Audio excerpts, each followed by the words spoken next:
Segment 2, Gold and Black Live. We are nimble if we're nothing on this show. Because Brian knew it was Kyle Charters that was going to be here. Now Brian Newbert is here. And this guy here, Joe Tiller, he doesn't really need his name or anything because people know who you are. Is that good? But I don't know why I'm here. I know. We don't know why we're here most of the time. I know we don't. And we will explain why you are here. And you are here for a number of good reasons. Mostly it's because you have a charitable heart. Hammer Down Cancer Week at Purdue, and cancer has touched all of our lives in one way or the other. Purdue, you'll be at making another appearance if we get you to where you're supposed to be, 4 o'clock this afternoon at Krannert for the Hammer Down Cancer event. You're going to host a couple forums. You're going to be talked out by the time you're done. 4:30 and 5:30 at the Krannert Auditorium. You can say just about anything you want to Joe Tiller if you show up with a $20 bill. Just about anything. That's- Well, today you can say anything. There was a day when you couldn't, but So today you can. you've made the trek across. Arnett's been dropping you off in the big machine. You were at Illinois State last week to see good friend and former colleague Brock Spack's Illinois State team. But was it a smooth trip across the prairie, so to speak? Yeah, yeah. You've had snow already in Buffalo, I understand. You know, we had a horrible snow almost a month ago now with, it did a lot of damage, and that upsets me because we have a lot of trees on Yeah. the property. And then I can't get her out into the gator or onto the tractor to pick up all the dead, the branches that break. So when we have an early snow, it's a real burden for me. I mean, it's tough to do, but, there's things in life you just fight your way through, so. But anyway. and you've been good at that. Seriously, we did have a big snow a month ago, and that's well, let's see, it's hard to believe we're in year 6, but every other year we've had an early snow in September, so maybe That's Wyoming. Maybe that's the way it works, yeah. When you left here, obviously, you talked a lot about how much you were looking forward to fishing. How's your fishing game going? Well, the fish are still there. I haven't fished out the stream, so. I've been fishing a few times. I floated the Bighorn River, which is really up in Montana. We're not very far from it. And that was a phenomenal experience. It was like floating in an aquarium. The water was crystal clear.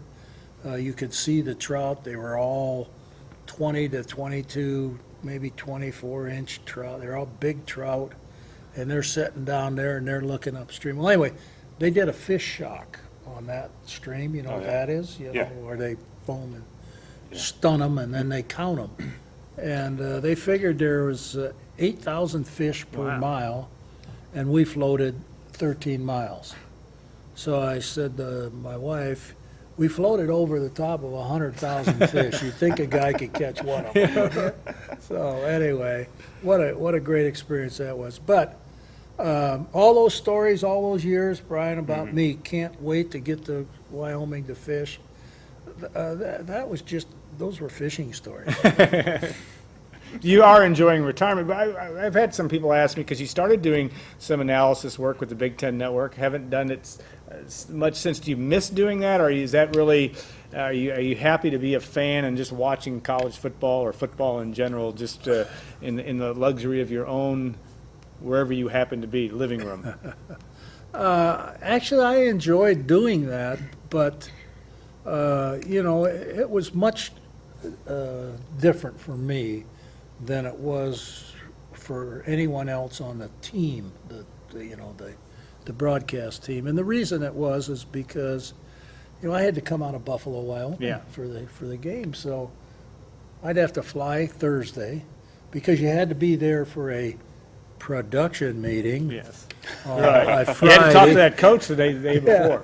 Yeah, Friday, and then, you do the game, and gee whiz, you do the game, and I'd look around the booth there, and it's empty. I'm the only guy there.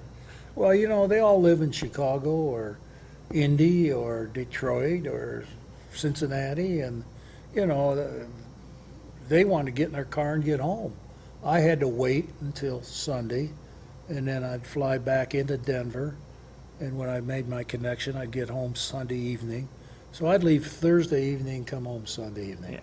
So I'm 4 days out of the week, I'm traveling to do a football game. That just wasn't going to work out, you know, I mean, maybe for Mike Bellotti, who Yeah. comes from Oregon. Yeah. You know, but, you know, Mike's doing it at a different level than what I was doing. I enjoyed it. You know, I don't know how good I was at it, but I enjoyed it. You told some good stories, and you do know the game. Well, you know, I learned how to bluff my way through a lot of things, Alan, and I continue to do it there. So, Yeah. anyway. When you watch college football nowadays, with the way offenses have gone in terms of their tempo and just how explosive they are and how high-powered they are, do you sit back and look at this and say, hey, you know, perhaps people like me back in the 90s had a little bit to do with this, the way offensive football's gone? I don't think about that so much as I'm looking at the game and saying, you know, the evolution of the game. Where has it gone and where did it come from? It's kind of interesting. Back in the 1980s, I was visiting a guy who had a rather infamous son playing the game. I was visiting with Jack Elway, father of John. And anyway, Jack and I had coached together at Washington State in the 70s when I was around 8 or 9 years old. I was one of them prodigy coaches. Yeah, and it's you know. amazing how good you were at that. Yeah, you know, it was. So. But anyway, we were on the staff together, and I always admired Jack's mind. I thought he had a really good football mind, and a really good son, a football playing son. Yeah, he was too. pretty good. Yeah, he was good in junior high. But anyway, so he was the head coach at San Jose State. This is a few years later, and they were running this one-back stuff, and I'd never seen it before. And you know, I'm watching them practice, and I'm thinking, I've never seen anything like this. You know, they weren't motioning, emptying out, and doing no backs and stuff that, you know, the game evolved. Like I said, the evolution of the game. But anyway, afterwards, Jack always had to stop at his favorite watering hole and have his cocktail for the day. So we did, and you know, we get a napkin out, we start drawing plays, etc.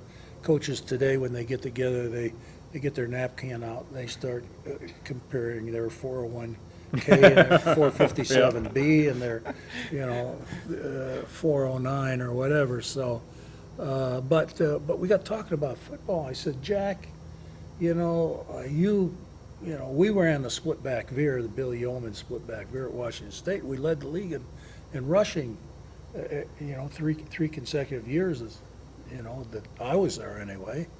And so that's what I knew. I'm not sure how much of an impact I had on it, but they hadn't led the league in rushing before I Yeah. got there. So anyway, You're going to take it. yeah, so I said to Jack, you know, what do you think is the perfect offense? And he said, Joe, I think if you could put this spread offense in and somehow work the option into it, you'd have an unstoppable offense.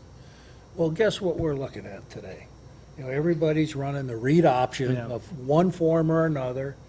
Like you said, there's the up-tempo thing is, you know, he didn't mention that because he thought the spread and the option would blow guys' minds, and you wouldn't have to worry about this up-tempo stuff. But it's you know, it's another step in the game. It's the evolution of the game, etc. Well, you know what I miss most today? People ask, what do I miss? I miss a huddle. Yeah. That's why you watch football today. They're all standing on the line of scrimmage, looking over at the sideline, whatever. I thought, where the heck's a huddle? I just want to see a huddle, and I'll feel a lot better. Now, being in the Western time zone, and this because my sister Nancy's watching here, but there have been some crazy games, finishes. University of Arizona's had one or two, then the U of A goes up and beats Oregon. USC had one. Do you find yourself watching because I know you're an early to bed, early to rise type person, so you couldn't be up till 11 o'clock watching football. Is that true? But you watch a lot more West Coast You know, football? I've gotten hooked on a couple of games this year that have kept me up till midnight. Yeah. And, then I sink into a coma for around 3 days, and then I recover. But, there have been some really entertaining, exciting games. And I know one place I wouldn't want to coach today. Well, there isn't any place I would want to coach today. But that SEC, Yeah, and watching some of their games, I watch that Mississippi State A&M game because I try to watch Kevin, Kevin, yeah. somewhat. And Mark? In Mark Hagan, right? And then we got